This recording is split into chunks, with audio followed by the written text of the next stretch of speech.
morning, everyone. Good evening, good afternoon, good night. It's me, Erica, and welcome back.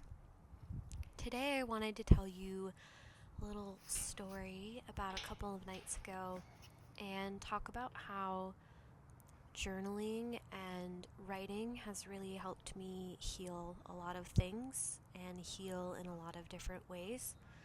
And not just journaling, as in like writing down my feelings, but just writing in general and writing silly things and writing fiction and writing more serious things as well. But a couple of nights ago, let me back up actually. I don't know if I've mentioned it in previous videos, I probably have, but I've been having a lot of nightmares lately. And I won't go into detail of what they're about, but I know why they're happening. They're definitely in relation to things that have happened in the past, and usually when I have nightmares, it's a sign that I'm just really stressed and, stuff like that. But these dreams are definitely related to something very specific, and actually two things very specifically that I had never paired together, but they were coming through in dreams in this very specific way.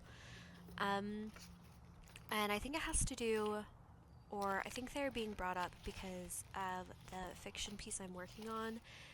It's tentatively called The Dark Space Between, and it's kind of about what would happen if all of the lights went out, or if electricity essentially stopped working. And our main character lives in a self-sustaining cabin, and she kind of knew that this was going to happen. But a lot of the story actually deals with men and the female relationship to men and the female relationship to boys, and like a cultural relationship, not just singular relationships. And so there's a lot of things that are coming up as I'm writing these things, and they're not fun, they're not great, but they need to be written. And I talked about a little bit about how first drafts can be very self-insert-ish, and I think they're allowed to be. And I think they're allowed to be for this very specific reason of like writing and journaling is how I heal. And I have always blurred the lines between reality and fiction my whole life.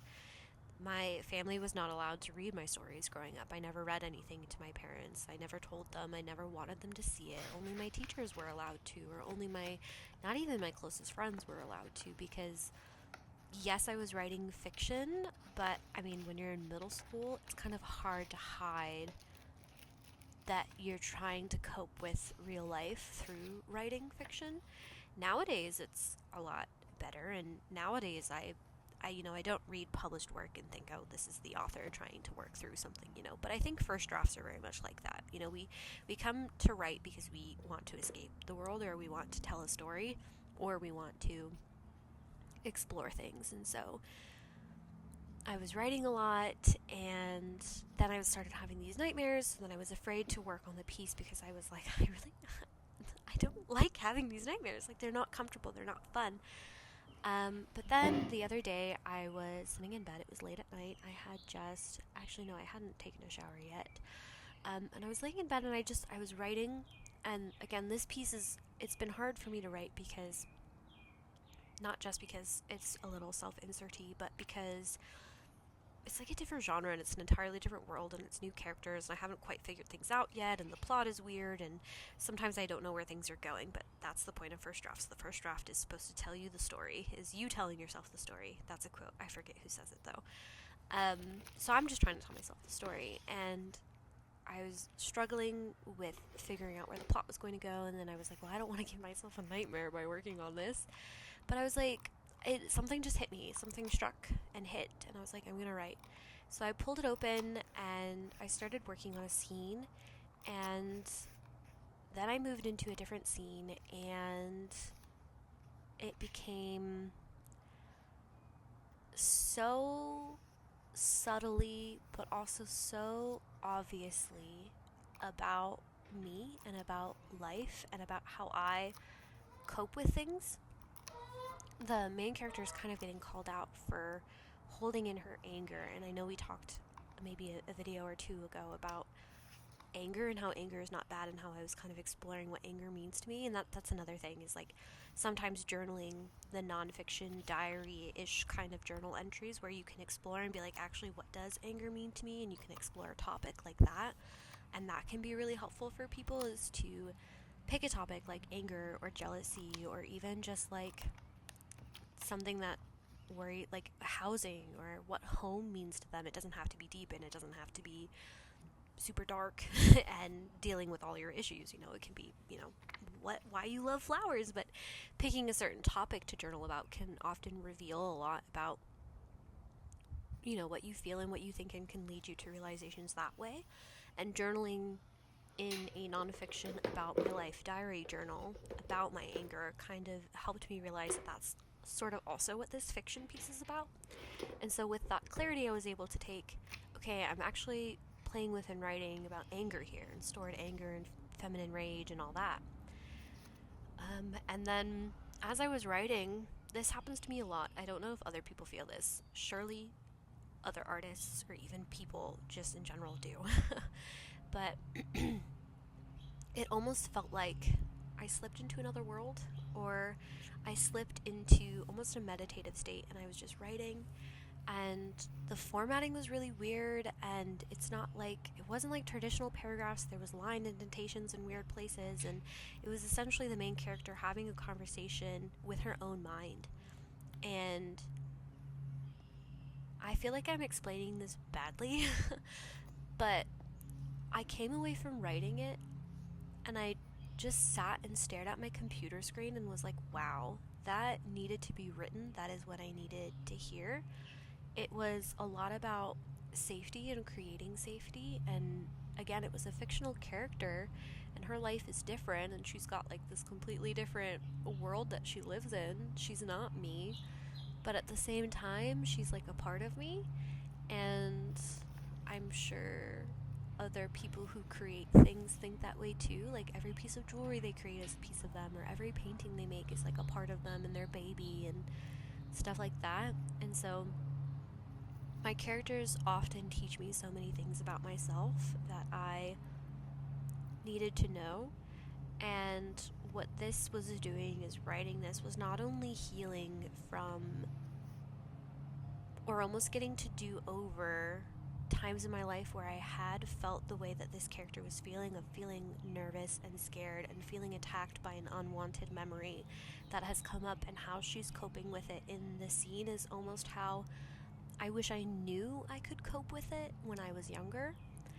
And by writing it down in a fictional piece and allowing another character that in some ways is a part of me or an extension of myself experience that, is almost allowing myself to experience that. And it's kind of hard to explain, and I hope you guys are understanding, sort of.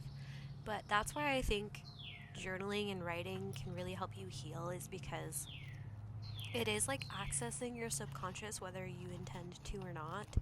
And a lot of the times it can bring up things that you maybe didn't want it to, or knew it was going to. And then you can almost like rewrite memories, which is actually a lot of what they do in therapy, especially EMDR therapy. If you've ever heard of that, I don't feel like explaining what the acronym is because I'm gonna get it wrong.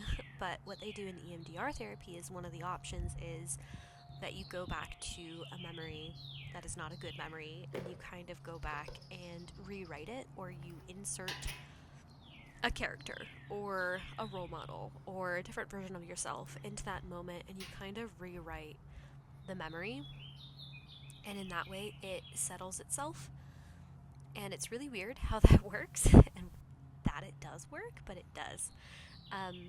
And so in a way, writing fiction almost feels like the same thing, of like I'm going back and rewriting things and re-experiencing things how I wish I was able to experience them before, or allowing myself to react the way that I wanted to react before. Because a lot of, especially in fantasy books and magical realism books and literary fiction books, characters can react in really harsh and exaggerated ways depending on the genre. And that to me also feels like allowing a part of yourself to live out this thing that you've always wanted to live out, but you can't. Like, yeah, in a book I can write that a character picks up a sword and fights off her enemies, even though I can't actually pick up a sword in real life, and people would be like, what the actual F, you know? Um, so that's kind of how fiction writing has helped me. And then sort of what made me want to make this a video topic is of like I am healing my younger self, my teenage self, my inner child through allowing myself to experience coping or reacting to different things that are similar to what my characters have experienced but different, similar, blah blah blah.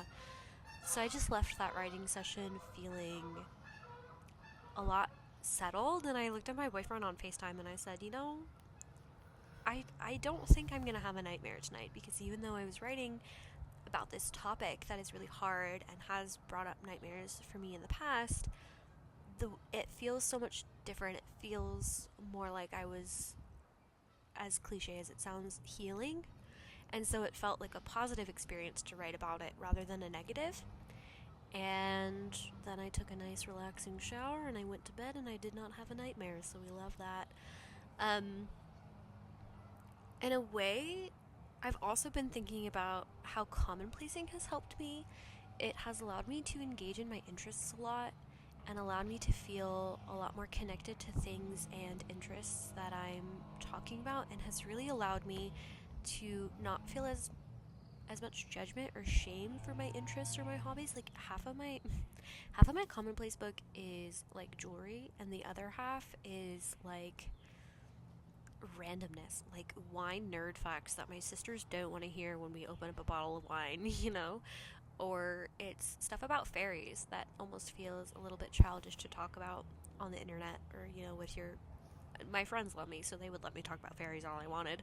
But, you know, like, it allows you to accept your interests and allows you to engage with them and realize, like, actually, I am really interested in this, and, like, I don't know why I was so afraid to talk about it. But even if you don't feel, you know, safe enough in physical or real relationships to talk about it yet, having a journal where you can put them and engage with them and still feel almost part of a community even though you're not interacting with anyone is really great and really helpful and has been really nice. And then, yeah, it's just been great. And then, of course, I could talk about, you know, diary journaling and how that's good, but there's probably a million videos out there and it would probably require a longer time for me to talk about. But aside from that, commonplacing is also just like a creative outlet. It's very creative. It helps you feel engaged with the content you're reading. And I made a post on Instagram about how it makes me and forces me to read media more than once. Like, I'll have to read an article and then save it. And then I'll usually have to read it again, or at least kind of shorten or edit or pick out the most important parts so I can fit it into something I can print. And then, as you can see, I highlighted a part of one of the quotes here with washi tape, and so a lot of the times when I'm going back and highlighting, I'm rereading this piece like a third or a fourth time.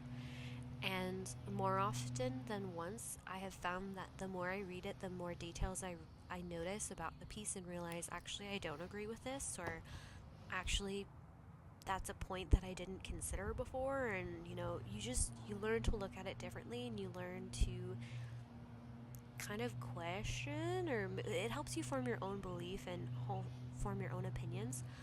I had a commonplace page about something called Flower Down. It's by this company called Pangea, and it's essentially like instead of feather down, which is animals, it's like vegan feather down, except for it's made with wildflowers. And it was like greenwashing to the T, but it was also still interesting to read about, so I printed it out kind of knowing it was greenwashing, but still thinking it was a cool idea. And then the more I read it, the more I was like, actually, like, this is greenwashing. Like, this is fully greenwashing. There's not even, or at least there's not enough information here to really call this sustainable. So unfortunately, it was just like a whole greenwashing thing, and it ended up going in my commonplace more as like a greenwashing topic more than me being interested in being like, wow, they found this alternative idea. And I think the idea is interesting and could be sustainable, but again, it was about using wildflowers instead of feathers, and it was like, well, wildflowers isn't a classification and can be invasive. So what flowers are the, like, it was just, I had more questions than answers by the third or fourth time I finished reading it.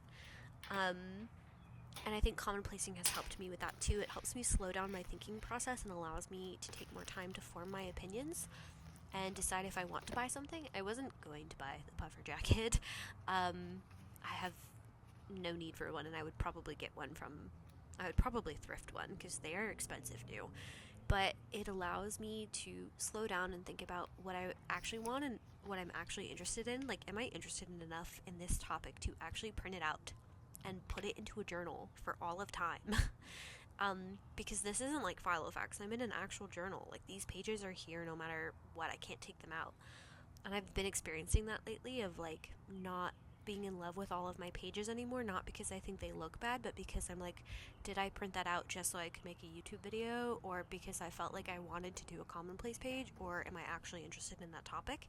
So commonplacing has really helped me, slow down my thinking process, allow me more time to form my opinions and all that.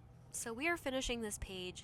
Hopefully that talk about how journaling, writing, and commonplacing has helped me kind of grow and heal as a person was interesting to you. Please let me know if it was, if you would prefer more like topic voiceovers.